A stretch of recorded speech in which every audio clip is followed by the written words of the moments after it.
Phantom continues to hold above our key area of support, above the 0.6487 and above the 20-day MA here on the 1-hour chart, which is also acting as support.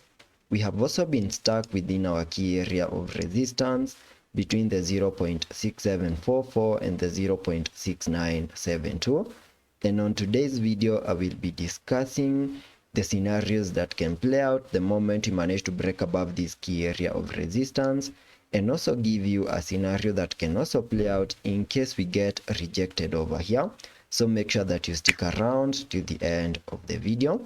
and starting the video by first giving you a recap of what has been happening from the lows that we made on the 5th of August, where you can see that we started a very nice bounce to the upside and peaked in this 5-wave structure over here, completing an even larger Elliot wave count 1. Then we started a bit of a short-term pullback in this Elliot wave count 2 into the minimum target areas for the second wave, highlighted here on the charts. And after we got our low for the second wave, we started a very impulsive movement to the upside in an Elliot wave count 3, and there are very high chances that we have our highs in place for this Elliot wave count 3 above the 0.7651, and whatever is playing out at the moment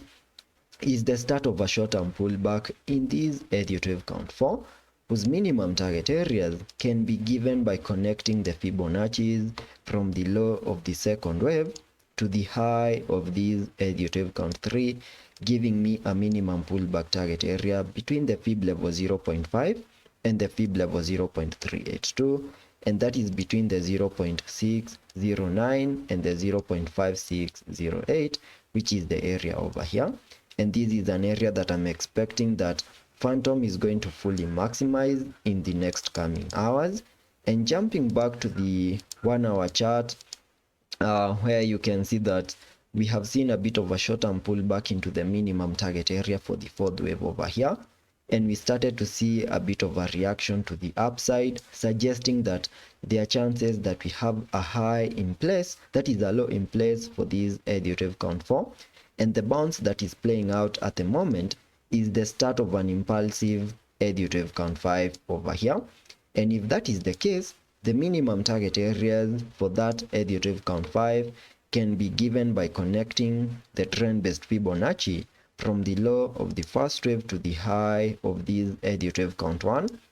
then dragging the fibs to the high of that Elliot wave count 3, giving me a minimum target area for that Elliot wave count 5 above the fib level 0.618, and that is above the $0.936, which is an area that we can easily maximize in the next coming hours if we manage to break above significant key areas of resistances. And the significant key area of resistance that I'm talking about lies between the $0.6972 and the 0.6744, which is the area over here. So in case in the next coming hours we manage to break to the upper side of this target area and also manage to break above the 0.7405, which is a key area of resistance, then I will be expecting a very impulsive movement to the upside in a wave 5, getting us back above the $0.93 in the next coming hours.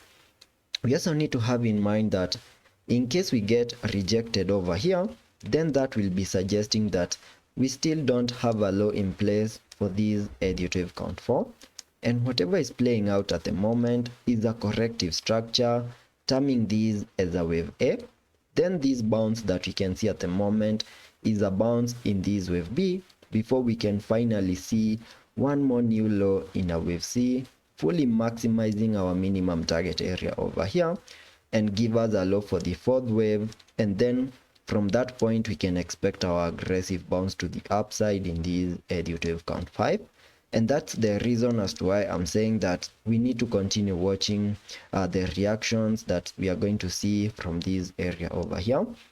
because that area is going to give us the next move here on the Phantom chart. The moment you manage to break it to the upside, then expect higher prices in an Elliot wave count 5. But the moment we get rejected, expect one more new low in a wave C, fully maximizing our minimum target area over here. So that is the price action that I'm expecting to play out here on the Phantom chart for the next coming hours and also days. And let's be patient and see how that plays out, and I will be keeping you up to date.